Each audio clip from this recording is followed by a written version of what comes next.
Hello, it's Randi Rhodes. Here's a clip from our show, and go to randyrhodes.com for the whole thing and a podcast. Buy a stinking podcast. Mary had a little man. The fault.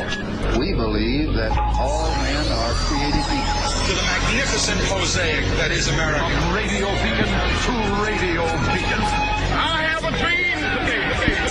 Change has come to America. Knock, knock. Who's there? It's a figment of your imagination. Randi Rhodes Show. Turn up your mind. Every single person up here today, all these people should be at home grieving. But instead, we are up here, standing together, because if all our government and president can do is send thoughts and prayers, then it's time for victims to be the change that we need to see.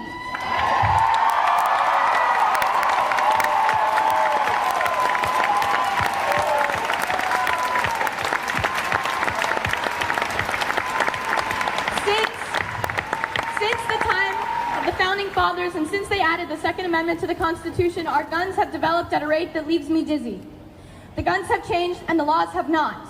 We certainly do not understand why it should be harder to make plans with friends on weekends than it is to buy an automatic or semi-automatic weapon. In Florida,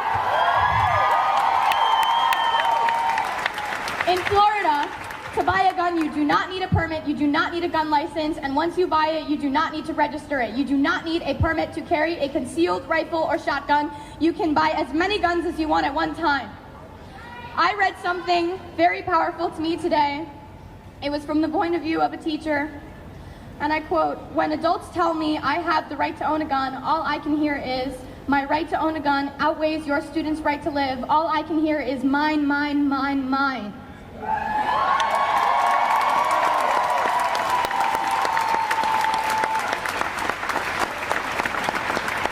Instead of worrying about our AP Gov Chapter 16 test, we have to be studying our notes to make sure that our arguments based on politics and political history are watertight. The students of this school have been having debates on guns for what feels like our entire lives. AP Gov had about 3 debates this year. Some discussions on the subject even occurred during the shooting while students were hiding in the closets. The people involved right now, those who were there, those posting, those tweeting, those doing interviews and talking to people, are being listened to for what feels like the very first time about this topic that has come up over 1,000 times in the past 4 years alone. I found out today that there's a website called shootingtracker.com. Nothing in the title suggests that it is exclusively tracking the USA's shootings, and yet, does it need to address that? Because Australia had one mass shooting in 1999 and Port Arthur massacre introduced gun safety, and they haven't had one since.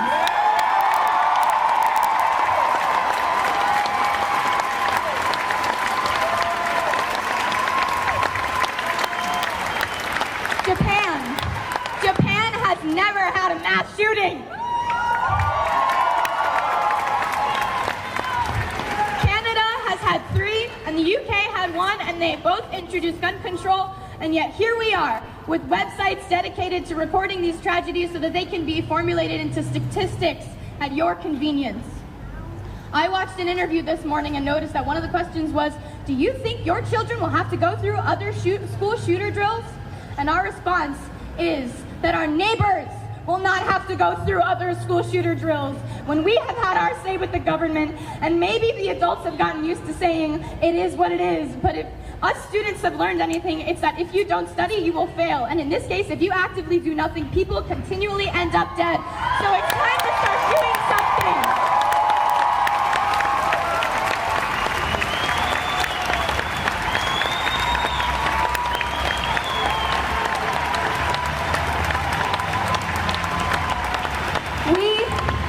We are going to be the kids that you read about in textbooks. Not because we are going to be another statistic about mass shootings in America, but because, just as David said, we are going to be the last mass shooting.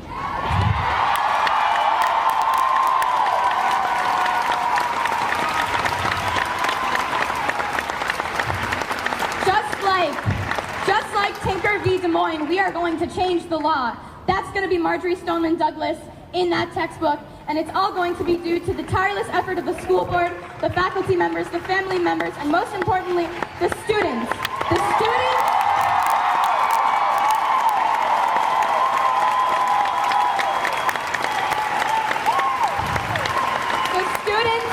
who are dead hospital, the students who are now suffering from PTSD, the students who had panic attacks during the vigil because the helicopters who wouldn't leave us alone, hovering over the school 24 hours a day. There has been one tweet that I would like to call attention to. So many signs that the Florida shooter was mentally disturbed, even expelled for bad and erratic behavior. Neighbors and classmates knew he was a big problem, must always report such instances to authorities again and again. We did, time and time again. Since he was in middle school, it was no surprise to anyone who knew him to hear that he was the shooter. Those talking about how we should have not ostracized him, you didn't know this kid. Okay, we did. We know that they're claiming that there are mental health issues, and I am not a psychologist, but we need to pay attention to the fact that this isn't just a mental health issue. He wouldn't have harmed that many students with a knife.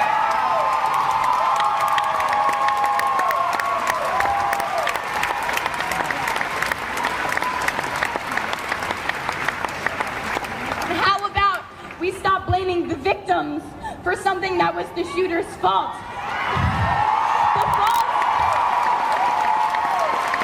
The fault of the people who let him buy the guns in the first place, those at the gun shows, the people who encouraged him to buy accessories for his guns to make them fully automatic, the people who didn't take them away from him when they knew that he expressed homicidal tendencies. And I am not talking about the FBI. I am talking about the people that he lived with. I'm talking about the neighbors who saw him outside holding guns. If the president wants to come up to me and tell me to my face that it was a terrible tragedy and how it should never have happened, and maintain telling us how nothing is going to be done about it, I'm going to happily ask him how much money he received from the National Rifle Association.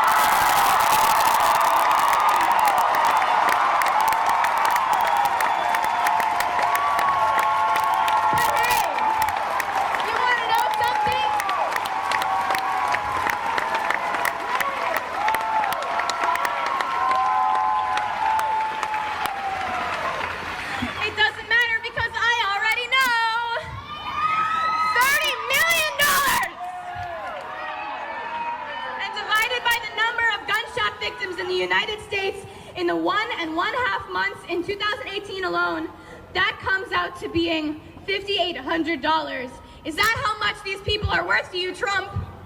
If you don't do anything to prevent this from continuing to occur, that number of gunshot victims will go up, and the number that they are worth will go down.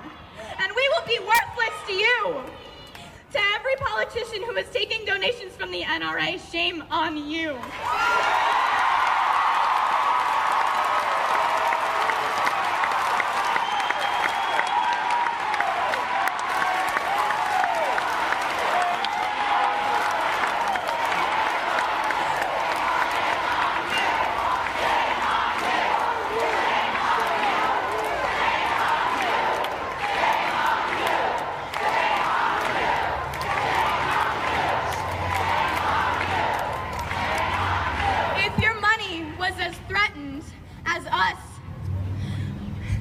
Would your first thought be, how is this going to reflect on my campaign?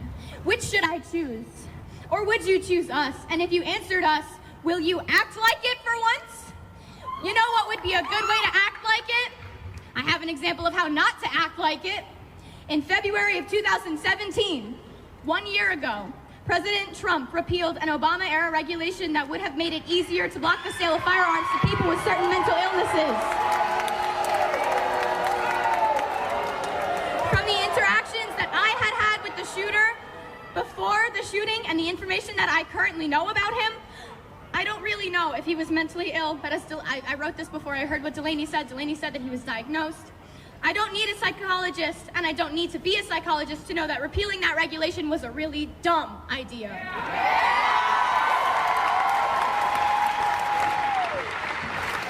Republican Senator Chuck Grassley of Iowa was the sole sponsor on this bill that stops the FBI from performing background checks on people adjudicated to be mentally ill, and now he's stating for the record, well, it's a shame that the FBI isn't doing background checks on these mentally ill people. Well, duh! You took that opportunity away last year!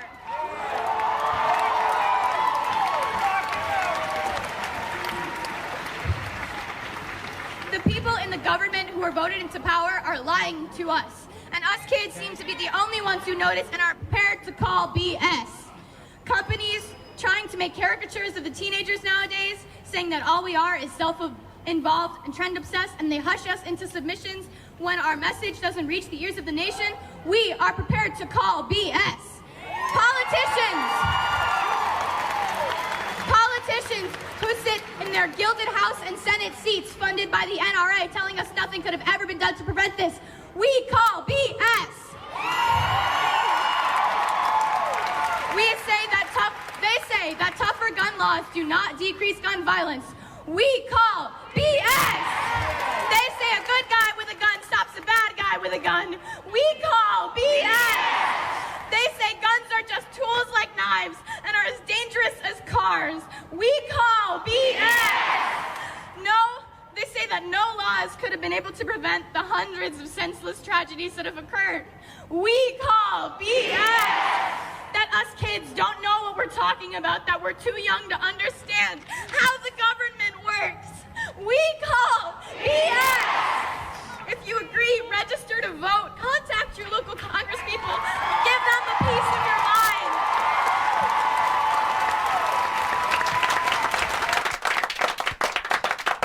Emma Gonzalez, everybody. Woof, gave me chills. Every time I hear, I've listened to it 2-3 times this weekend. Emma Gonzalez, just a student at Marjorie Stoneman Douglas, who happens to be in advanced placement government class, where congratulations to the teachers who have taught these kids everything about government and lobbying and the real truth about how the government works. Not just the fourth grade, I'm a bill on Capitol Hill, right? No, but the whole truth and nothing but the truth, so help them God. This is incredible, okay? You've got kids who aren't going to take this anymore because they're so young that they don't understand that this is normal. They won't accept this as being normal. They don't want to believe that insanity is normal. And, well, they shouldn't. But you know what's really interesting about these kids? These kids have never gone to school in their entire school lives.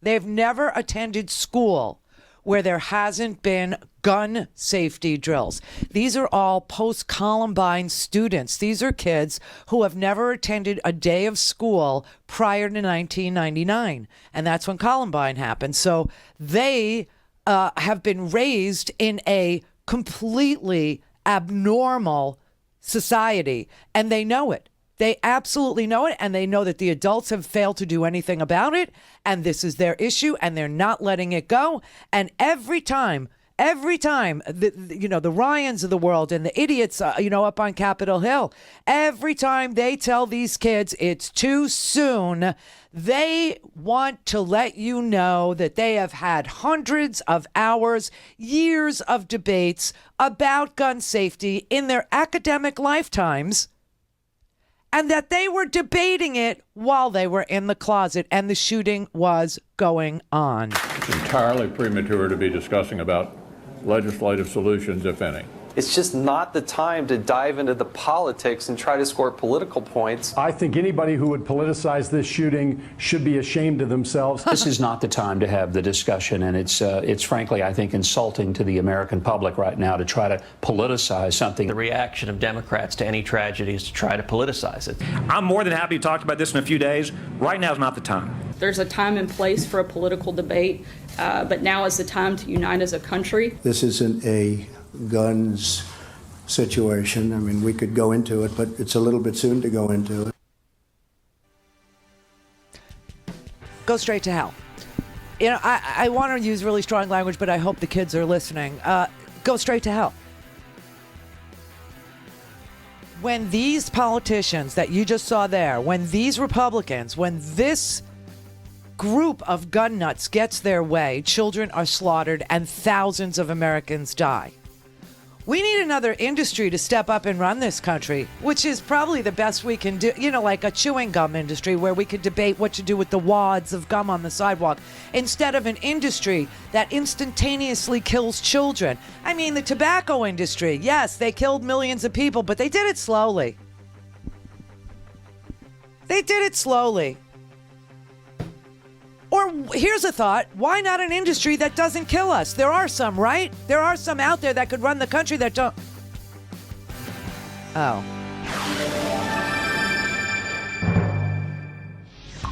Going forward, the big question is something needs to happen from both sides to prevent bad people from doing bad things. Bad.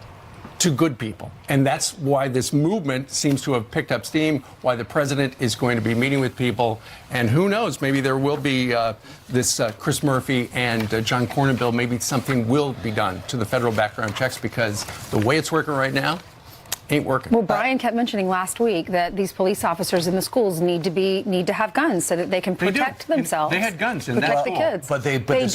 Yes. But one guard had a gun, not the security guard who was the coach. Number one. Number two is, if you have a school that large, you have to have a system where they know what entrances to funnel in and out of. And I think the one thing that could emerge from this that I think most people would embrace is, I don't want to set up a TSA for schools, but I would like some standardized security for schools, allow and not allow, so we could have a Department of Education and Security at the same time. Unfortunately, this school had it all. There was one point where everybody went through, they had an ID, but the shooter figured out at closing time they're going to be opening the gates.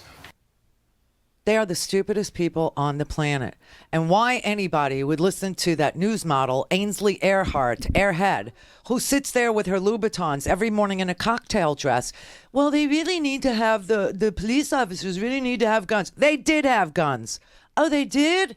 Okay, well, I think that we need a TSA for schools. I think that they need a single point of entry. There was a single point of entry. There was? Oh, well, I think that they need metal detectors and that they need, to show IDs to get... This school had everything. These kids have had it with having everything and everything doing nothing to stop a moron, an 18-year-old, a child with a gun. Your brain isn't fully formed till you're 24 years old, and yet you can't have a beer until you're 21. Can't have a handgun in Florida until you're 21. But you can have an AR-15 on your 18th birthday. What will a background check do to flag a kid like this when the teachers were trying so hard, and social workers tried, they got him into a special school, they got him here, they got him there, then he checked himself out and went over there and caused problems there. Then they put him back in an alternative school, and then he went there, and then he got upset, and then he went back to his original. I mean, what would a background check do? This kid broke no law. And the reason why he broke no law is because idiot boy Antonin Scalia, who's rotting in hell right now, changed the law. He stood it on its freaking head. The Second Amendment of the Constitution says you must be in a well-regulated militia. That is the National Guard in your state, because the militia is for the preservation of the free state. And that's what the National Guard is. This is so ridiculous. The only answer to this, believe it or not, there's a long way to go. But the only answer to this is to make sure Donald Trump can't stay president anymore, because Robert Mueller shows that he is an agent of a foreign government, and therefore his pick of Neil Gorsuch is invalid. Remove him. I don't even know how he would come out on the gun issue. I really don't know, because if he is truly what he says he is, a strict constructionist, then he would have to disagree with Scalia's ridiculous activist interpretation of the Second Amendment, which we had in this country from 1791 to 2008. That is a strict constructionist interpretation of the Constitution.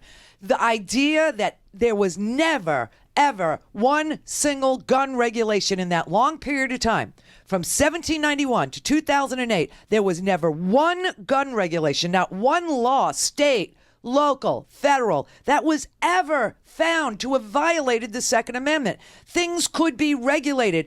All guns had to be registered. If you transferred a gun before the Heller decision, you had to provide a fingerprint, a photo ID to transfer that weapon to somebody else. Everything got turned on its head in 2008. How do I know that? I used to argue the Miller case all the time to these Second Amendment freaks, these nutbags. I used to argue it all the time, and I would win because the previous Supreme Court decision, United States versus Miller, about these two criminals, Miller and Layton, who transferred, a sawed-off shotgun over state lines from Oklahoma and Arkansas. That opinion started with, you're not in a militia, therefore you have no right to keep and bear arms. It started with that premise. It started with that sentence. Everything before it argued the same thing. It wasn't until Scalia. And when you look at a Supreme Court decision, you want to know, does the petitioner have a compelling interest in the topic, okay? So D.C., did they have a compelling interest in preventing gun violence? Well, there were studies that were presented to Scalia and the court that clearly show that that the interpretation under Miller was successful and it was reasonable, and that D.C. had a compelling interest in keeping gun violence at a minimum by banning handguns, and that it was working. So they had a reasonable and compelling interest. But you got to remember, Scalia, he was opposed to abortion rights. He was opposed to all forms of race-conscious remedies. He was a guy who didn't believe that we needed the Voting Rights Act anymore, that racism was a thing of the past. He wanted school prayer to trump, everything, so that he could help, parochial schools. He was anti-gay rights. He had a conservative political agenda. He was not a fair-minded justice. He was not concerned with what was an important or legitimate or compelling government interest. He was making political choices on the bench. He is everything that the right wing says they hate. An activist judge. In fact, if Scalia would have been true to any of his own philosophy, he would have come to the opposite conclusion in Heller. He would have found that the Second Amendment protects a right to possess firearms only for the purpose of being in the militia, only for a soldier, only for somebody who musters, only for somebody who has, powder.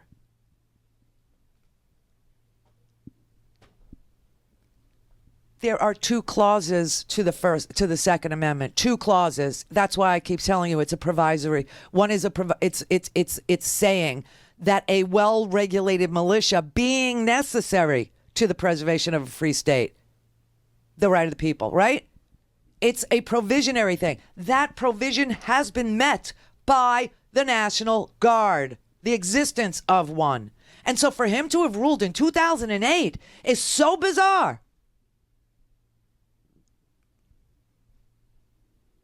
So bizarre. He refused to consider both halves of the Second Amendment as being operative clauses. He said only the second half was operative. Screw the first part.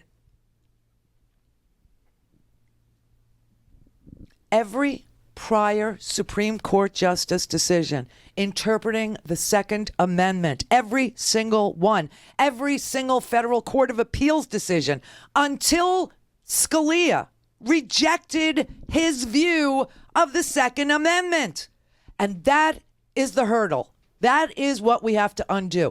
You bring another case. Parkland, you guys, you have standing. You've been harmed, especially the people who survived the shooting, especially the people who were wounded and survived it because you were directly affected. You have a compelling and reasonable case to be made that the state, that the government, the federal government has a compelling interest in keeping children safe, and that the previous decision in Heller, which was a standalone decision, it was just like the Supreme Court in Bush v. Gore, never before Bush v. Gore in 2000, had the Supreme Court ever considered making a decision for a state and how a state would choose its electors in a presidential election. It had never happened before. And that's why when they wrote Bush v. Gore, they said this is a one-time thing. Heller is a one-time thing, and it was a mistake, and it's wrong, and it needs to be corrected. And somebody with standing can bring that case, and that case needs to go all the way to the Supreme Court, and that case needs to be overturned. That case needs to be removed from the history books. That case needs to rely on the fact that from 1791 until Antonin Scalia's lousy decision, 5-4, one person made the difference. One person, and it was Antonin Scalia. Said you can't regulate guns. There's an individual right. Well, he didn't say you can't regulate guns. He actually could not figure out a way to say you could have semi-automatic military-style weapons. He did leave that alone, so you can ban assault weapons. You could do that, but it's not going to solve the problem. The problem is Scalia's decision. The problem is one decision from the Supreme Court made in 2008. Every other decision that was ever made on the Second Amendment and the interpretation of it, every single one, said that firearm possession was completely and wholly related to the service in the militia. The reason why the shotguns that Miller and Layton had were a violation of the Second Amendment is because they were not weapons used in militia service at the time the Bill of Rights was ratified. The court was clear that it believed that the Second Amendment was about protecting a right to have firearms for militia service only.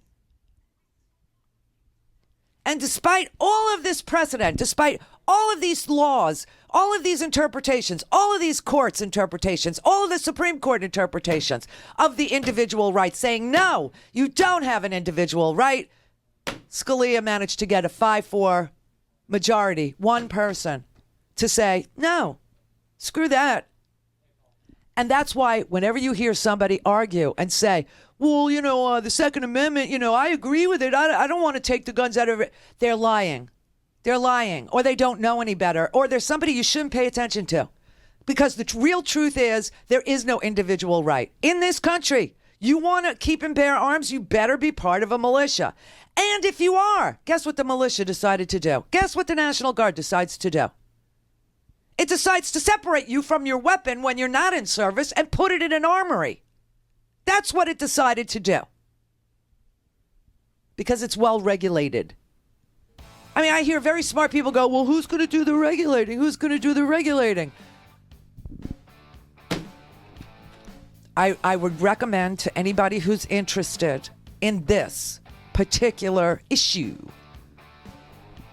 to read not just the decision in D.C. versus Heller. I wouldn't even, Scalia just has to stand the law on its head and reverse engineer the Second Amendment and tell you point blank that the two clauses aren't equal, that only the second half of it matters, and that the first part isn't operational, in order to get to his decision where he cannot even come up with a reason to have semi-automatic weapons or military-grade weapons. He can't even do that.